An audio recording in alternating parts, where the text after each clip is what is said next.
drugs, alcohol, pornography, video games, or literally physically running yourself into the ground with exercise or work just to get away from the pain of your past and your trauma and your current symptoms.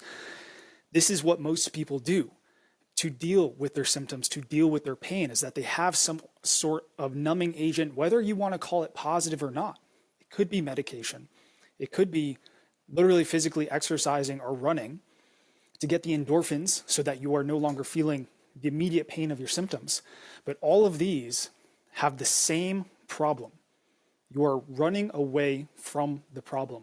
And if you don't move towards the problem, and if you don't acknowledge that this problem exists, your trauma, what has happened in your past, then all that will do is ensure that it persists and perpetuates for the rest of your life. And I don't just mean that, I'm not trying to scare anybody, but if you do not start looking at your past, if you don't start seeing the problem, acknowledging it, honestly to yourself, because you don't have to go out and tell the world your story.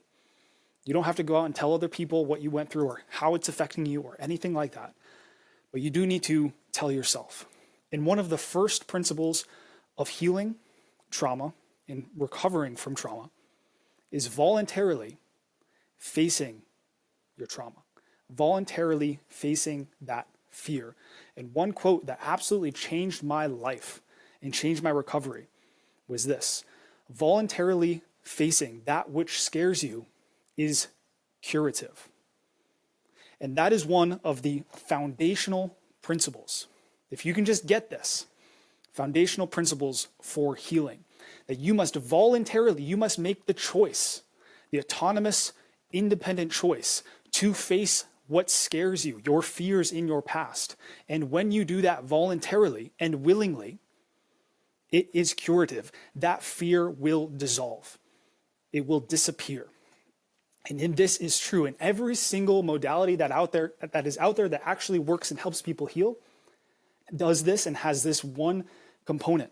You are facing that fear. You are moving towards it willingly. You're not being forced there. You're not being shoved into the darkness of your past and forced to relive it and to be re-traumatized from it, because that's exactly what that would do, is it would re-traumatize you. Let's say you go to a therapist's office and they're like forcing you to look at all the darkest parts of your past, and you are avoiding it, and you're like, no, that's the last thing I want to do, and you're panicking, and somebody's pushing you into your past, forcing you to look at these dark parts of your mind. All that will do is re-traumatize you, and that is the main fear that people have when looking at their past. They're afraid that they are going to get re-traumatized. And the reason why they're scared is because, there's a lot of false negative beliefs. There's a lot of therapists out there that say, hey, if you do this on your own, if you try to face your past, if you try to process your past on your own, you will get re-traumatized. You need a professional. You need somebody who knows what they're doing to help you navigate through your mind. And all that does, and I'm not saying that all professionals are bad or that professional help cannot be helpful, right? It can be. It can be life-saving for some people. But when they say, you can't do this on your own because you will traumatize yourself, that is just completely false. And the reason why they say that is because they're scared.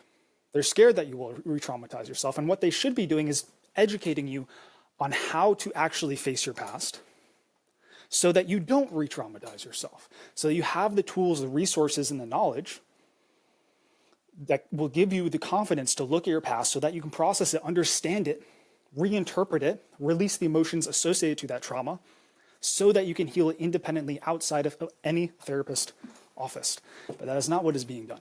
But I'm telling you that this is what needs to be done because this is the most efficient way to go about healing your trauma. By learning how to heal your trauma at the root, to learn these tools so that you don't need a therapist to heal you, so you can heal independently. So at the end of the day, you must progressively face these fears. You must willingly step into these fears, whatever that takes, and do it in a way that is good for you. So if you want to learn how to do this, the foundational fundamental principles, check out this video right here, but I hope that this was helpful.